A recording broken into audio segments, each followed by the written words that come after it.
अपने इंटरव्यू में वो जाहिर कर रहे हैं कि मुझे क्यों नहीं ये इंडस्ट्री अपनाती है, I feel like a left over. मैं तुम्हारी जो है मदद करूंगा इस चीज में। एक बार और गवर्नमेंट जो कहती है वो सुनिए और उनका पालन कीजिए। दोस्तों, आज हम बात करेंगे मशहूर अभिनेत्री और राजनेता कंगना रनौत की। आजकल इंटरनेट पर कंगना को लेकर कई विवाद छाए हुए हैं। कोई कह रहा है कि पत्रकारों से उनका झगड़ा हो गया, तो कोई कह रहा है कि ऋतिक रोशन के साथ उनका पुराना विवाद फिर भड़क उठा है। इन सब के बीच सबसे बड़ी खबर यह फैलाई जा रही है कि संजू बाबा यानी संजय दत्त ने कंगना पर अपना गुस्सा निकाला है और उनकी जमकर क्लास लगाई है। हम आपको बताएंगे कि इन वायरल बातों में कितना सच है और कितना झूठ। चलिए सच का सामना करते हैं। इसी तरह की और रहस्यमयी जानकारी प्राप्त करने के लिए हमारे चैनल ट्रू हिस्ट्री को आज ही सब्सक्राइब करें और बेल आइकॉन को प्रेस करें। सबसे पहला यह मामला कंगना रनौत के सांसद फंड से जुड़ा है। जब से कंगना ने मंडी से लोकसभा का चुनाव जीता है और संसद पहुंची है, तब से उनके क्षेत्र की जनता की उम्मीदें उनसे बहुत ज्यादा बढ़ गई हैं।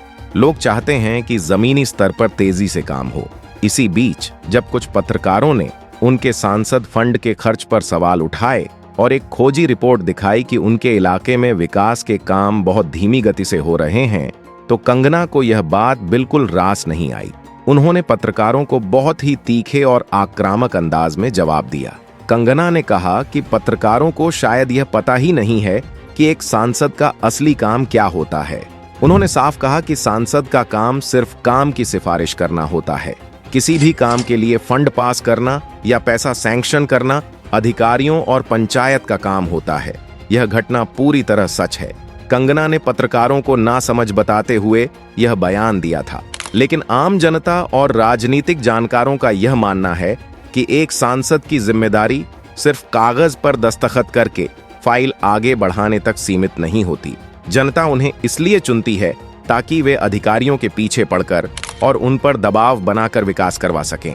अगर एक सांसद चाहे तो वह किसी भी रुके हुए काम को अपनी इच्छा शक्ति से पूरा करवा सकता है। एक एक पैसे का हिसाब रखना और काम को जमीन पर उतरवाना भी उनकी ही नैतिक जिम्मेदारी होती है। इसलिए जब कंगना ने पल्ला झाड़ने की कोशिश की तो इंटरनेट पर उनकी काफी आलोचना हुई। अब आते हैं दूसरे सच्चे विवाद पर, जिसने पूरे देश का ध्यान खींचा।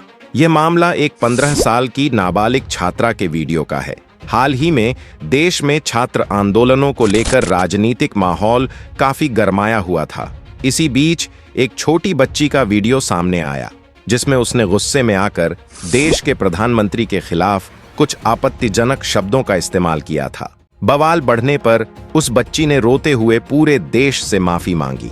मैंने जो करा माफी के लायक नहीं था, मैंने बहुत गंदी चीजें बोली है। आम जनता ने इस बच्ची की गलती को समझा और किसी ने भी उसका चेहरा दुनिया के सामने उछालने की कोशिश नहीं की, क्योंकि हर कोई जानता है कि बच्चों से गलतियां हो जाती हैं और इसके लिए उनकी पूरी जिंदगी बर्बाद नहीं की जा सकती। लेकिन यहाँ कंगना रनौत ने एक ऐसा कदम उठाया जिससे वह फिर से विवादों में घिर गईं।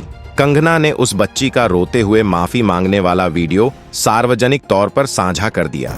उन्होंने लंबे चौड़े भाषण दिए और आज की युवा पीढ़ी को गटर जनरेशन और वामपंथी सोच का शिकार बता दिया। कि मैंने कुछ प्रोटेस्टर्स को, जो कि गटर छाप, अनैतिक, अश्लील बिहेवियर। कंगना का कहना था कि बच्ची तो मासूम है, लेकिन उसके आसपास के लोगों ने उसे भड़काया है।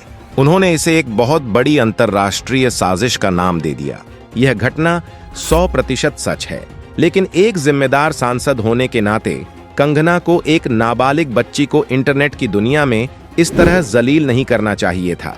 राजनीति अपनी जगह है, लेकिन एक छोटी बच्ची की नासमझी और उसके आंसुओं को अपने राजनीतिक एजेंडे के लिए इस्तेमाल करना सही नहीं माना जा सकता। हजारों लोगों ने कंगना की इस हरकत की कड़ी निंदा की। लोगों का कहना था कि जब देश में छात्रों के इतने बड़े मुद्दे हैं, तब एक बच्ची की गालियों को राष्ट्रीय मुद्दा बनाना बेतुका है। यह वाकया पूरी तरह सच है और इसका पूरा रिकॉर्ड आज भी मौजूद है। कंगना की बात हो और ऋतिक रोशन का जिक्र न आए, ऐसा शायद ही कभी होता है। यह एक ऐसा विवाद है जो सालों से चला आ रहा है और आज तक खत्म होने का नाम नहीं ले रहा है। हुआ कुछ यूं कि इंटरनेट पर किसी अनजान पेज या व्यक्ति ने एक पुरानी बात को हवा देते हुए लिखा कि पूरी दुनिया को ऋतिक रोशन से माफी मांगनी चाहिए। ये पोस्ट काफी वायरल होने लगी। जब यह बात ऋतिक रोशन तक पहुंची तो उन्होंने बहुत ही समझदारी और शालीनता के साथ इसका जवाब दिया। ऋतिक ने बिना किसी पर कीचड़ उछाले बस इतना लिखा कि किसी एक इंसान का साथ सिर्फ इसलिए देना क्योंकि आप आज किसी दूसरे इंसान से नफरत करते हैं, यह बिल्कुल गलत मानसिकता है। उन्होंने कहा कि जब सही वक्त आएगा तब सच अपने आप दुनिया के सामने आ जाएगा। ऋतिक ने अपने जवाब में कंगना का नाम नहीं लिया था। उनका जवाब बहुत ही सीधा और सुलझा हुआ था, लेकिन कहते हैं ना कि चोर की दाढ़ी में तिनका। ऋतिक का यह बिना नाम वाला कमेंट कंगना को इतना चुभ गया कि उन्होंने तुरंत पलटवार कर दिया। कंगना ने न सिर्फ ऋतिक को ताने मारे बल्कि इस पूरी बहस में ऋतिक की मौजूदा पार्टनर सबा आजाद का नाम भी घसीट लिया। कंगना ने लिखा कि जब आपको सबा आजाद जैसी पार्टनर मिल गई है तो अब महिलाओं को ताने मारना बंद कीजिए। इसके साथ ही उन्होंने ऋतिक पर यह भी आरोप लगाया कि उनके समर्थक आज भी कंगना को परेशान करते हैं। यह पूरा मामला भी 100% सच है। इंटरनेट पर दोनों के बीच हुई यह जुबानी जंग सबके सामने है। लोगों को अब यह विवाद काफी उबाऊ लगने लगा है। जनता का भी यही कहना है कि कंगना को अब अपनी पुरानी बातों को भूलकर अपनी आगे की जिंदगी और राजनीति पर ध्यान देना चाहिए। अब हम आते हैं उस सबसे बड़ी खबर पर जिसने इंटरनेट पर तहलका मचा रखा है। खबर यह फैलाई जा रही है कि बॉलीवुड के दिग्गज अभिनेता संजय दत्त संजू बाबा ने कंगना रनौत पर अपना गुस्सा निकाला है, उनकी क्लास लगाई है और उन्हें जमकर सुनाया है। कहा जा रहा है कि कंगना के बेतुके बयानों से परेशान होकर संजय दत्त ने उनकी बोलती बंद कर दी है। लेकिन आपको जानकर हैरानी होगी कि यह खबर पूरी तरह से झूठी और अप्रमाणित है। आइए समझते हैं कि यह झूठ फैला कैसे। दरअसल कंगना रनौत अक्सर फिल्मों के गानों और फिल्म इंडस्ट्री के रहन सहन पर सवाल उठाती रहती हैं। वो कई बार कह चुकी हैं कि फिल्मों में अश्लीलता परोसी जा रही है। इसी बीच साउथ इंडियन सिनेमा कन्नड़ की बड़ी फिल्म केडी द डेविल का नाम सामने आया, जो इसी साल 30 अप्रैल को रिलीज हो चुकी है। इस फिल्म में संजय दत्त ने एक पावरफुल विलेन का किरदार निभाया है। कंप्लेंट लिखाने आया हूं साहब, लिखो। कुछ अफवाह फैलाने वाले लोगों ने इस फिल्म के एक खास डांस नंबर आइटम सॉन्ग को निशाना बनाते हुए यह झूठी कहानी गढ़ दी। झूठ ये फैलाया गया कि कंगना ने इस गाने में दिखाई गई अश्लीलता पर भड़कते हुए पूरे बॉलीवुड को गालियां दी हैं।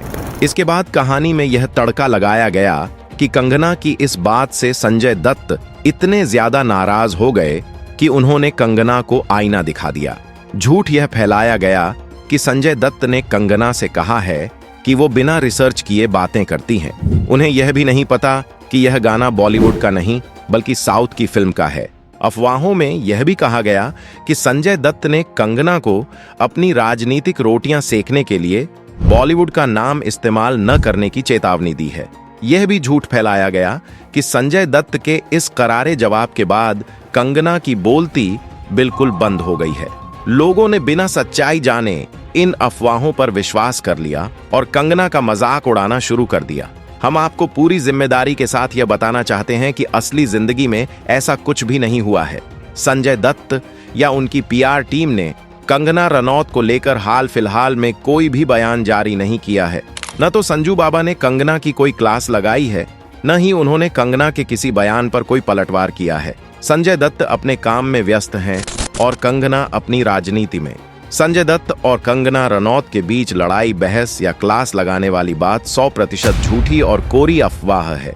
इस बात का कोई भी प्रमाण या सबूत मौजूद नहीं है। आज के डिजिटल दौर में हमारे लिए जरूरी है कि हम किसी भी खबर पर यकीन करने से पहले उसकी सच्चाई की जांच जरूर कर लें। बिना सिर पैर की बातों और झूठे दावों में फंसने से बचना चाहिए। हमारा काम आपको हमेशा सही, सटीक और प्रमाणित जानकारी देना है। हम आगे भी इसी तरह हर खबर की सच्चाई आप तक पहुंचाते रहेंगे। तो दोस्तों, यह था कंगना रनौत से जुड़े हालिया विवादों का पूरा सच। आपको क्या लगता है, क्या एक जनप्रतिनिधि को इन फालतू विवादों में पड़ना चाहिए या उन्हें सिर्फ जनता के काम पर ध्यान देना चाहिए? अपनी राय जरूर सोचिएगा। दोस्तों, अगर आपको हमारी यह कड़क और सच्ची रिपोर्ट पसंद आई हो तो सच्चाई की आवाज को आगे बढ़ाने के लिए इस वीडियो को लाइक करें और अपने दोस्तों व रिश्तेदारों के साथ ज्यादा से ज्यादा शेयर जरूर करें। ऐसी ही बेबाक और सच्ची खबरों के लिए हमारे चैनल को अभी सब्सक्राइब करें और बेल आइकन को दबाना बिल्कुल ना भूलें। अपना और अपनों का बहुत बहुत ख्याल रखें। हमेशा सच का साथ दें। जय हिंद।